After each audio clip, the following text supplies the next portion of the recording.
बिस्मिल्लाहिर्रहमानिर्रहीम, अस्सलाम वालेकुम। पूरे मुल्क में अजीब अदब इस्तेहकाम की कैफियत है और ये नहीं कि सियासी तौर पर है, हुकूमत के अंदर भी सोच की समझ नहीं आ रही, इदारों के अंदर भी सोच की समझ नहीं आ रही, जुडिशरी के अंदर भी एक अजीब लड़ाई चल रही है, कुछ समझ नहीं आ रही कि क्या होगा। सबकी डायरेक्शन मुख्तलिफ तरफ है, कोई कुछ कह रहा है, कोई कुछ कह रहा है और इसमें पाकिस्तान की मईशत दिन ब दिन मजीद डूब रही है। हुकूमत के झूठ पर मत जाइए कि जी महंगाई कम हो रही है, महंगाई कोई कम नहीं हो रही, उसकी शरह जो बढ़ने की थी वो कम हुई है और लोगों की कीमतें खरीद ही खत्म हो चुकी है। यानी अब वो उतनी महंगी चीजें भी नहीं खरीद पा रहे, अगरचे शरह कम हुई है महंगाई की, चीजें अब आहिस्ता आहिस्ता महंगी हो रही हैं। पहले ज्यादा तेज महंगी हो रही थी, अब कम तेजी से महंगी हो रही हैं, लेकिन जितने भी हैं लोगों में खरीदने की सलाहियत ही खत्म हो गई है। और दूसरी तरफ हाल क्या है, देखिए अब इस वक्त हुकूमत ये चाह रही है कि फैज हमीद साहब का जो ट्रायल चल रहा है, जिसके बारे में तहरीक इंसाफ कहती है अच्छा है, फौज के मामला है, फौज खुद देखे, हमें उससे कोई लेना देना नहीं, उनका कोर्ट मार्शल हो रहा है, सब हो। हुकूमत की तरफ से ये कहा जा रहा है कि नहीं, फैज हमीद के साथ इमरान खान का भी ट्रायल होना चाहिए और वो वाज़ेह तौर पर कह रहे हैं। लेकिन इसी में असद उमर साहब, जाहिर है वो ऐसे ही तो नहीं गए थे, किसी के कहने पर तहरीक इंसाफ छोड़कर गए थे, अब वो ऐसे ही तो नहीं इंटरव्यू दे रहे, वो सामने आते हैं और कहते हैं कि फैज हमीद को ज्यादा नहीं जानता मगर खान को बहुत अच्छी तरह जानता हूं, और अगर आप मुझे यह खबर दें कि इमरान खान ने फैज हमीद के खिलाफ गवाही दे दी है तो मैं इस पर यकीन नहीं करूंगा। फैज हमीद का 9 मई वाकयात से कोई बराह रास्त ताल्लुक नजर नहीं आ रहा, इनकी सिर्फ इस मामले में तफ्तीश हो रही है। ये असद उमर साहब कह रहे हैं कि मैंने जो देखा है, जो स्टेटमेंट आई एसपीआर की, उस पर तो मुझे सिर्फ तफ्तीश का लफ्ज नजर आ रहा है, अभी देखते हैं आगे क्या होता है। ये सुनिए असद उमर साहब ने क्या बात कही है इंटरव्यू में, ये सुनिए। कि उसकी बुनियाद पे मैं ऐसे कोई बात कर सकूं। इमरान खान को जाहिर है मैं बहुत बेहतर जानता हूं, और अगर आप मुझे ये खबर दें कि इमरान खान ने फैज हमीद के खिलाफ कोई ऐसी गवाही दे दी है तो मैं कहूंगा कि ये खबर जो है वो सच्ची नहीं होगी। लेकिन ये तो मुझे नहीं पता किसने कहा, किसी एक शख्स ने किसने कहा है कि जनरल फैज ने कोई वाडा साहब को कह रही है, लेकिन वो ये कि उन्होंने तो कहा कि फैज हमीद इमरान खान के हवाले से कोई गवाही देंगे तो फिर तो इमरान खान बच नहीं सकते, उन्होंने ये बात कही थी। खैर सराई करना जो है उसका फायदा कुछ नहीं। सही है। अच्छा, वो जनरल फैज वाला जो फैसला है मुझे उससे कोई बराह रास्त जुड़ा हुआ नहीं नजर आता। हो सकता है कि उसकी कोई उसकी वजह से इम्प्लीकेशन हो, लेकिन बराह रास्त तो नहीं जुड़ा हुआ उससे नजर आता। और अगर आप वो प्रेस रिलीज भी देखें तो उस प्रेस रिलीज में उन पे 9 मई का इल्जाम नहीं लगाया गया है, सिर्फ ये कहा गया है कि उसकी अभी तहकीकात जारी है। तो वहां पे कोई हतमी चीज वहां पे भी नहीं निकली। आगे देखते हैं क्या होता है। जैसे मैंने कहा हो सकता है कि आगे कोई कनेक्शन हो जाए, लेकिन फिलहाल तो वो कोई अभी तफ्तीश हो रही है, अभी देखते हैं कि आगे क्या होता है। अब जुडिशरी का सुन लीजिए। अब हुआ यह है कि चीफ जस्टिस और जस्टिस मुनीब अख्तर के दरमियान मुकालमा हुआ। चीफ जस्टिस बाकी जजेस को अपनी साइड पर करने में मसरूफ हैं। जस्टिस मंसूर चीफ जस्टिस से मायूस हो गए हैं। ये बात जनाब अब आप देखें कि की जा रही है साफियों की तरफ से, और ये कमर जैदी हैं, नौजवान साफी बड़े अच्छे, उन्होंने अपने वीलॉग में इसका जिक्र किया है कि मुनीब अख्तर ने कहा चीफ जस्टिस को कि जी तमाम जजेस के सामने रखना चाहिए 26वीं यानी तरमीम को, तो इसमें राय मुख्तलिफ हो सकती है। तो चीफ जस्टिस ने कहा, या अफरीदी साहब ने, कि देखें ये मामला आईनी बेंच के सामने जाना चाहिए, वहां पर होना चाहिए। तो उन्होंने कहा कि मुनीब अख्तर ने कहा ये तो आपकी राय है, तमाम जजेस की राय लेनी चाहिए, आपकी राय है 26वीं आईनी तरमीम को आईनी बेंच देखे, लेकिन बाकी जजेस की क्या राय है। तो इस पर जाहिर है कि बहस तलब है कि सब जजेस को देखा जाए, तो आपकी सिर्फ राय है। तो उन्होंने कहा कि जी वो भी अब फिर देखा जाएगा, वहीं देखा जाएगा, बाकी जजेस भी मेरे साथ आ रहे हैं, मैंने उनसे भी बात की है। या अफरीदी साहब ने, चीफ जस्टिस ने कहा मैंने बाकी जजेस से भी बात की है, वो मेरी राय से मुत्तफिक हैं। तो यानी चीफ जस्टिस या अफरीदी दीगर जजेस को अपने साथ, अपनी सोच के साथ मिलाने की तरफ जा रहे हैं, जबकि मंसूर अली शाह, मुनीब अख्तर की सोच एक अलग सोच है, और अब एक बहस अंदर छिड़ी हुई है इदारों में क्या हो रहा है। और इस दौरान अब कहा जा रहा है कि मुनीब अख्तर हो या चीफ जस्टिस के बारे में मंसूर अली शाह साहब के ख्याल तो वो मायूस हो गए हैं कि जी यहां से कुछ नहीं होना। बाकी अब देखते हैं कि आईनी बेंच में क्या होता है। एक और चीज ये नजर आ रही है कि अब हुकूमत बड़ी तेजी से जजेस तैनात करने की तरफ जा रही है, क्योंकि उनके पास मेजॉरिटी है हुकूमत के पास, जिस तरह भी उन्होंने ले ली इलेक्शन के जरिए। अब वो जजेस भी वो लगाना चाह रहे हैं जो उनकी सोच के हों। वो जजेस जब लगा दिए जाएंगे तो फिर उसके बाद ये कि सुप्रीम कोर्ट में वही जजेस लाए जाएं जो हमारी सोच के हों। जिस तरह हुकूमत ने एक आईनी बेंच बना दिया, उनकी ये सोच है कि जी आईनी बेंच हमारे तरह से सोचेगा और जिस तरह हम आइन को चाहते हैं उस तरह से चलाएंगे। इसी तरह आप नीचे से हाई कोर्ट में वो जजेस लाना चाह रहे हैं, हाई कोर्ट से सुप्रीम कोर्ट में वो जजेस लेकर जाना चाह रहे हैं। जिस तरह हमने पीसीओ जजेस का देखा था कि मुशर्रफ दौर है और बस एक ही सोच के होंगे, मुशर्रफ के अंदर आपने रहना है। अब इस हुकूमत की भी सोच आमरीत वाली है कि सारे जजेस हमारी सोच के होंगे, हमारे अंडर रहेंगे, लेकिन ना वो दौर रहा ना ये दौर हमेशा के लिए रहेगा। मैं आपसे अडियाला जेल में मुलाकात करना चाहता हूं। साबिक सेनेटर मुश्ताक अहमद खान का इमरान खान को खत। यह खत गुज़श्ता महीने पाकिस्तान पोस्ट के जरिए भिजवाया गया था ताहाल इसका कोई जवाब मौसूल नहीं हुआ। लगता है खत इमरान खान तक पहुंचा ही नहीं। मुश्ताक अहमद खान ने खदशे का इजहार कर दिया। ये जमात इस्लामी से सेनेटर रहे, मुतअद्दिद बार फलस्तीन के हवाले से रैलीज या एहतजाज करने में गिरफ्तार हो चुके। एक खबर जो सब ने शेयर की है, हर तरफ इसकी बात हो रही है कि पहली दफा हुकूमत ने गोलियां चलाने का एतराफ कर लिया है और floor of the house senate में डिप्टी वजीर आजम वजीर खारजा इसहाक डार ने यह एतराफ किया है कि गोलियां चलाई गई हैं, हुकूमत की तरफ से गोलियां चलाई गई। अब क्योंकि इनको जवाब देना पड़ रहा है मुख्तलिफ सफीरों को और उस पर मुलाकात भी हो रही है और कहा जा रही बाहमी दिलचस्पी के अमूर, सिर्फ बाहमी दिलचस्पी के नहीं अमूर, वहां पर यह बात भी जाहिर है कि हो रही है कि जी ये क्या चक्कर हुआ है और आप जो बात कर रहे हैं कोई उसको मानने को तैयार नहीं है। तमाम दुनिया का media, Al Jazeera, voice of America, independent, BBC सब सामने लेकर आए हैं। तो अब उस पर पर्दा डालने के इसहाक डार साहब ने जो बात की उसमें तो ये पकड़े गए हैं। आप पहले सुनिए इसहाक डार ने सेनेट में क्या बयान दिया है गोलियां चलाने पर। गवर्नमेंट को ब्रीफिंग दी गई है, उसके मुताबिक हवाई फायरिंग जरूर हुई है, क्योंकि लाइट उस एरिया में नहीं थी। आवाज सुनिए, गवर्नमेंट को जो ब्रीफिंग दी गई है, ये अल्फाज सुनिएगा, वो अपने ऊपर से हटा रहे हैं, कहते हैं हमें तो ये बताया गया है। गवर्नमेंट नहीं, वो कह रहे हैं हमारा लेन देन कुछ नहीं, हमें जो ब्रीफिंग दी गई हमें तो ये बताया गया है कि हवाई फायरिंग हुई है। अब आप सोचिए, अता तारड़ पहले दिन से कह रहे हैं कि किसी के पास असलहा था ही नहीं, कोई गोली चली ही नहीं, कोई फायरिंग हुई ही नहीं। ख्वाजा सिर्फ नई मंतक ले आए इतने दिनों के बाद। उन्होंने कहा अच्छा नहीं, वो तो चलाई थी गंडापुर के गार्ड्स ने चलाई थी, लेकिन अब वहां अंधेरा भी हुकूमत ने किया, वहां की CCTV फुटेज भी हुकूमत नहीं लेकर आ रही, डाटा अस्पतालों का भी हुकूमत ने गायब किया, जबकि इस सारे साने से बिल्कुल पास पिम्स हॉस्पिटल है, तो उसका भी कोई डाटा नहीं दे रहे, कोई फुटेज नहीं सामने ला रहे। CCTV कैमरा सारे हुकूमत के पास है, कुछ नहीं ला रहे। ख्वाजा से कहते हैं जी वो गोली तो इन्होंने चलाई और अपने लोगों को इन्होंने मार दिया। अच्छा, वो कह रहे हैं कि लोग मरे हैं। अब अभी सुनिएगा, ख्वाजा सिर्फ एडमिट कर रहे हैं कि बंदे मरे हैं, लेकिन इनकी अपनी गोली से मरे हैं, जख्मी भी हुए हैं।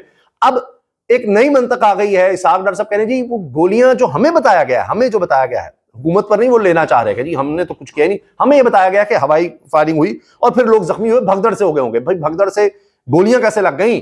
भगदड़ जो हवाई फायरिंग कर रहे थे वो कहां से आ गई, ये सोचिए। लेकिन एडमिशन तो हो गया कि गोलियां तो चलाई हैं।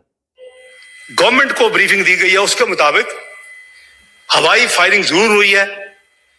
हवाई फायरिंग जरूर हुई है, फायरिंग मान ली, गोली मान ली। अब अता तारड़ कहां खड़े हैं? कह रहे थे असला ही नहीं था उनके पास, गोली कहां से चलनी थी? क्योंकि शायद लाइट उस एरिया में नहीं थी। आवाज नॉट हियर। अच्छा, भाई को ज्यादा बेहतर लाइट उस एरिया में नहीं थी जो मची है, तो लाइट किसने बंद की थी? भगौड़े हुए भागे हैं, जिसकी क्लिप्स मौजूद हैं सोशल मीडिया पे। That actually created all this mess. वरना अगर आराम से वो वापस भी जाते। अच्छा, अब इनको शर्म नहीं आ रही कि कह रहे हैं कि हवाई फायरिंग हुई है, लेकिन लीडरशिप वहां से जो भागी है तो उससे महसूस हुआ, यानी आप फायरिंग करेंगे और आप कहेंगे नहीं नहीं फायरिंग के आगे खड़े रहे। तो अजीब बात है, कहते हैं जी फायरिंग के आगे वहां पर खड़े क्यों नहीं रहे ताकि हम उनको गोलियों से भून डालते मजीद लोगों को, तो खड़े क्यों नहीं हुए? ये उनका मजाक उड़ा रहे हैं। Created all this mess. वरना अगर आराम से वो वापस भी जाते तो ये मेस नहीं होना था।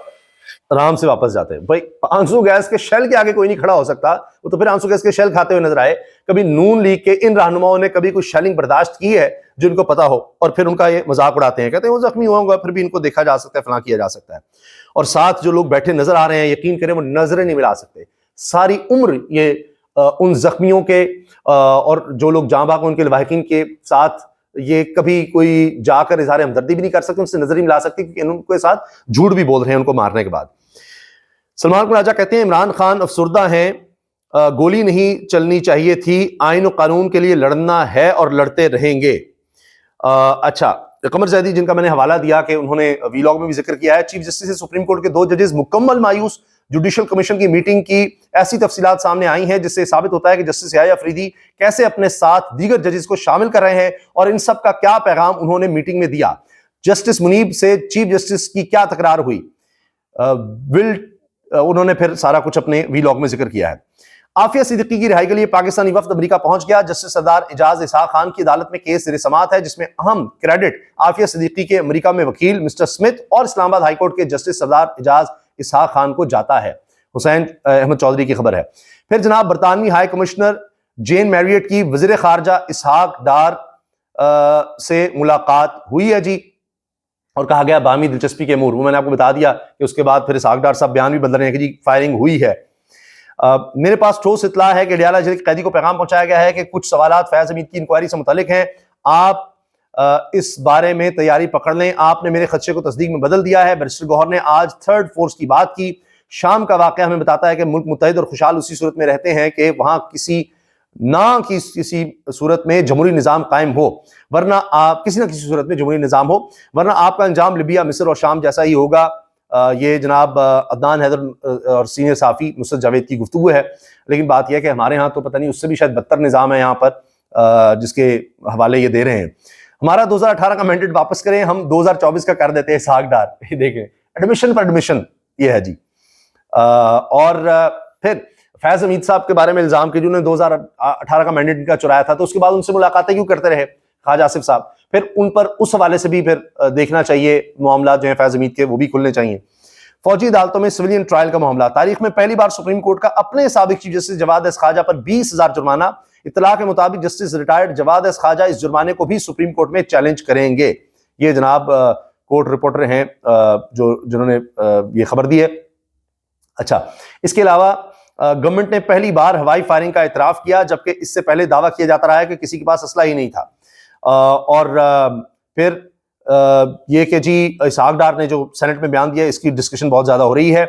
और इस्लामाबाद हाई कोर्ट में जजेस की तैनाती इस्लामाबाद हाई कोर्ट बार के वकला में से किसी की जाए बसूरत दीगर इस्लामाबाद हाई कोर्ट बार का एहतजाज की कॉल और भरपूर रद्दमल देने का इंदिया कि जी वो जजेस हम जो भी हैं वो हमारे वकला में से होने चाहिए, इस्लामाबाद बार में से हों, कहीं और से न लाए जाएं, वरना हम एहतजाज करेंगे।